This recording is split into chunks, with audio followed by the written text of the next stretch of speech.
Alright, so it's time for new carpet.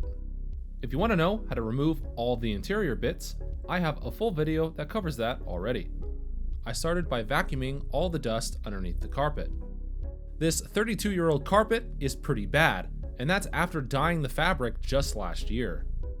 Only one company sells new carpet kits for our cars, and Rock Auto has the best prices. I opted for the non-mass backing carpet in order to save weight on my race car. For street cars, absolutely get the mass loaded backing. I threw in the new carpet just to get a quick fit check. A few cuts here and there to make it a little bit easier to move around. So this video is more showing than talking, so keep that in mind. This process involves a lot of installing, removing, cutting, and reinstalling carpet. I'm not going to cover every single time I do this, because then the video would be like an hour long. I had to cut the front tunnel area in half to get it to fit with all my custom wiring up there.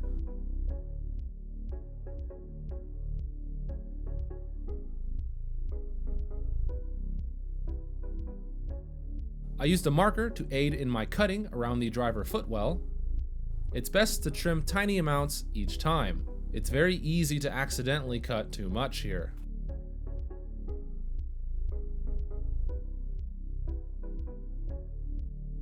The center console is reinstalled and a few areas are marked up for cutting.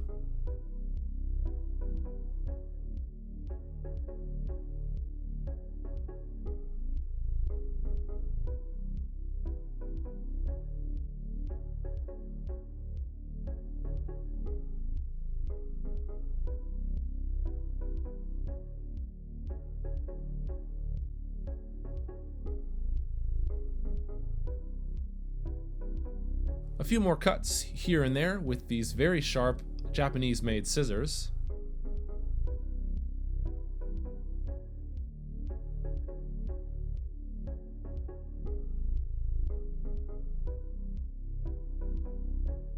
An X-Acto knife makes quick work of this area.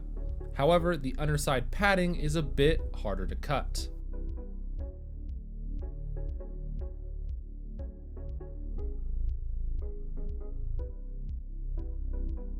So the padding seems to be in some of the wrong spots on this carpet kit.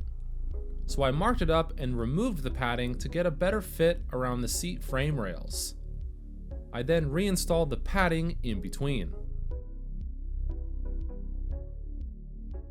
A steamer really helps get heat and moisture into the carpet, and that helps it conform to the body of the car. An easy way to cut the seat stud holes is heating up a socket with a torch and then stabbing the carpet.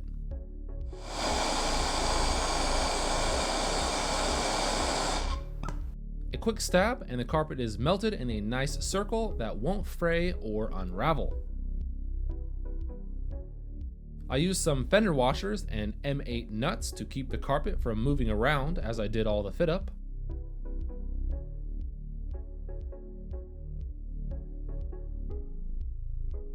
Some steam helps form the carpet.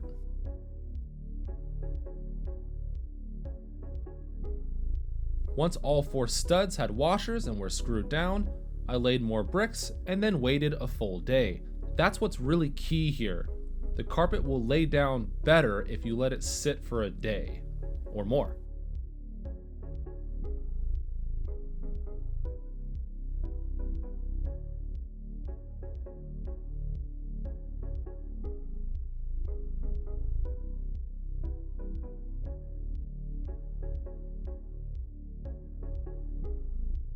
I have a 6-point harness and not an OEM seatbelt, but I still poked a hole for the seatbelt stud.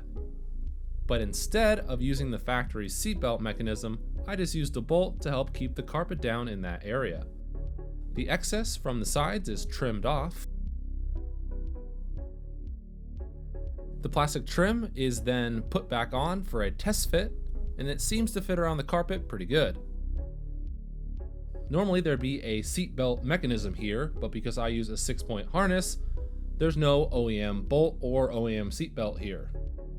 So normally a seatbelt clicker would be put right here, but in my case, it's a harness eye bolt. Okay, now the passenger side studs and belt bolt holes are put in.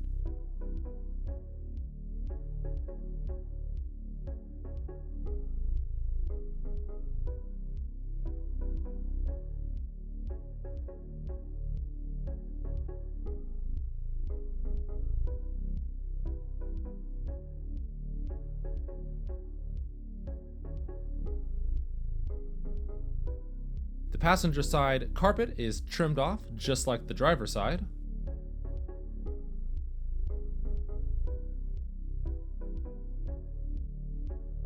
The interior plastic is temporarily installed to help keep the carpet from moving around, and then more red bricks are used to press it down.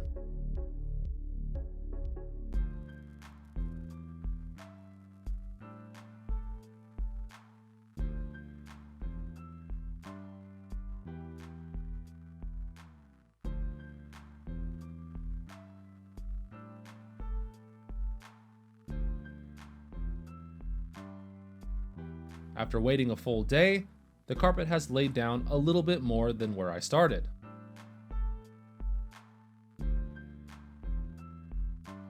A good steam and more bricks for the driver's side footwell.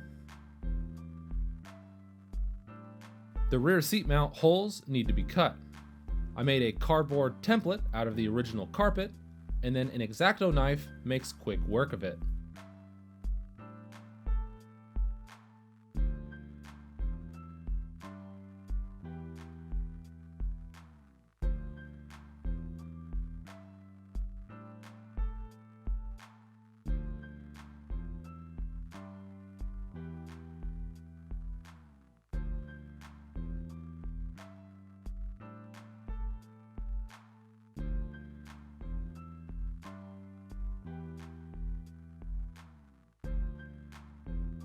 The rear seat pivot only needs a slit on either side.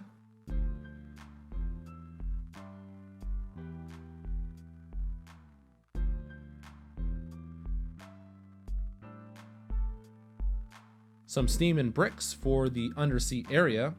This area was proving to be rather stubborn, but after 24 hours, it's a little bit better.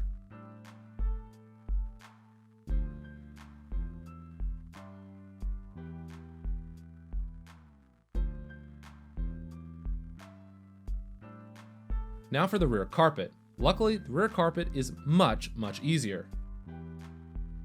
I loaded it up with bricks and weight, or anything that weighed a lot.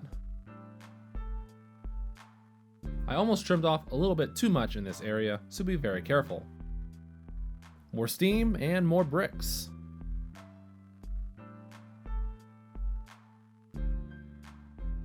So luckily, a very minimal amount of cutting is required to fit the rear carpet. The top of the rear carpet has a lot of wrinkles, so I steamed it and got a bunch of weight to help level it out.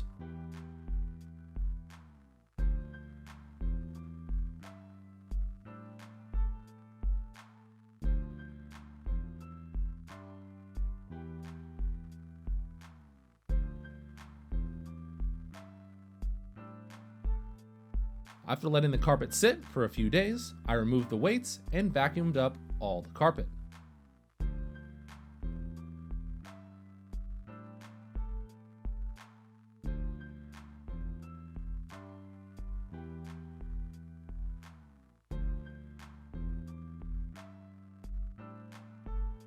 I think this carpet came out okay-ish. A few spots around the tunnel hump I don't really like, but I think it's good enough. Over time, the carpet will sink down and form better to the car. All it takes is one really good hot summer day and the carpet will lay much better. I haven't mentioned Patreon in a while, but it really helps me a lot when it comes to making these videos. And remember to follow me on Instagram and subscribe to my channel.